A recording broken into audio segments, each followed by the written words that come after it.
আজ মুসলিম যুবক তার ভয়ে মুসলমান বোন রাস্তায় নামতে ভয় পায়। হাদিসের মধ্যে আছে, আল্লাহর নবীকে একদিন জিজ্ঞেস করছে, ও আল্লাহর নবী, সবচেয়ে বড় কবিরা গুনাহ কি, নিকৃষ্ট গুনাহ কি? আল্লাহর নবী বলছে, তুমি তোমার প্রতিবেশীর বিবির সাথে জিনা করা, অপকর্ম করা।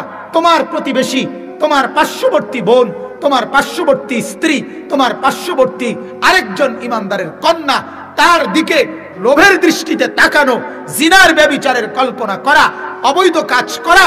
আল্লাহর নবী বলেন এটা নিকৃষ্ট গুনাহ। কারণ তুমি ইমানদারের কাছে চাওয়া ছিল এটা, তোমার দ্বারা তোমার পার্শ্ববর্তী ইমানদারের বোন নিরাপদ থাকবে, মেয়ে নিরাপদ থাকবে, স্ত্রী নিরাপদ থাকবে। এ ছিল বিটিএস ফ্যান,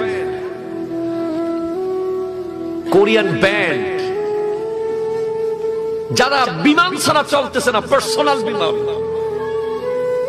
যাদের ঘরে কোটি কোটি ডলার। কেন? কারণ তাদেরকে সেট করে দিয়েছে তোমাকে পাগল করে দেওয়ার জন্য। ঠিক কিনা? ঠিক কিনা বল? এক একজন ফুটবলারের দাম কত শুনবেন আপনি? পত্রিকায় যখন দেখি আমরা অনেকেই মানে অভাব, এত টাকা, টাকা কি গাছে ধরে?